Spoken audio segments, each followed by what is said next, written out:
It's a funny thing with game titles, because when you make a shooter, you know you need to call it in a cool way, like, I don't know, Doom, Duke Nukem, Wolfenstein, but sometimes you don't have to. You can go with not cool name, like Father, and still have a very cool game. Yeah. I'm happy to introduce my next guest, Thomas, the developer behind Father. Hi Thomas, how are you? Good, man. How are you? I'm excited to speak about your game. I'm a fan of retro-style shooters, and Yeah. so please tell me more about your game. It's, if I understand, it somehow combines action with horror. How do you find balance Yeah. between those two? Yeah. So it's for me.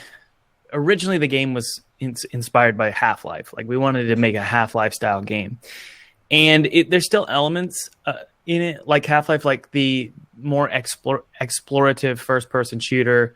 That's not like hyper, like a ton of action. We found that was just a really expensive, time-consuming route to go, because you really need to be really specific about every interaction that the player has as they're progressing through this massive environment. That kind of style is actually really a great environment to do horror, because the player's moving slowly. There's darkness, there's flickering lights, there's not a lot of enemies.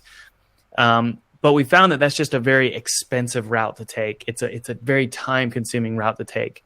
So we kind of backtracked and we thought, okay, well, maybe we need to make a more classic arcade sort of platforming experience with a lot more enemies, just because it's going to be a quicker way to make the game, get it done, and stick within our budget, because we saw that we were just going way over budget. The problem with that is it's really hard to make horror out of that, because you're constantly engaging with enemies. And so there's not a lot of tension building, right?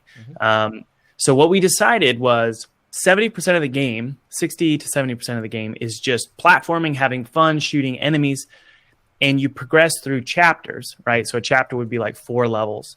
3 of those levels, it's chaos, but 1 level is going to be the tone suddenly goes back down, the ambient mood comes back, the lights start to flicker, and you're exploring a new area of a castle, right? So you're progressing up a castle.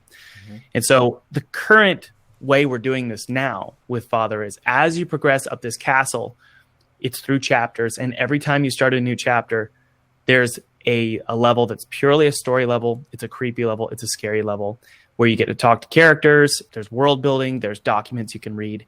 And there's just spooky environments and jump scares. So you keep it an arcade style game like Doom or maybe even Dusk, but you're interjecting story every 4 levels. And like maybe when you start a new chapter, you have a story level that's creepy and spooky. So that's kind of sort of meeting in the middle when it comes to trying to make a game that's big in scope and scary and tons of story, but also trying to make it still have that arcade feel that Dusk and Doom have. Father is currently in production, and if people are curious about the story of Father, basically you rediscover the Garden of Eden in 1920, and it's this massive castle, but it's also a tree. It's the Tree of Life, and it's rising into the sky and at the clouds. And it sounds like a beautiful place to be, the Garden of Eden, except it's not. All the enemies are plant life that have been perverted and come to life in a horrifying way. There's a cult that worships Eve at this creepy castle campus, and they basically it's a very dark sort of satanic cult that worships Eve. And your daughter she went on a backpacking trip. She never came home, and you found out that she joined this cult. So you're going there to rescue her. So you go up the Tree of Life castle into the sky. And as you go up, things get weirder and weirder. And sometimes you even wonder if it's in the player's head. So that's currently where we're at with the story.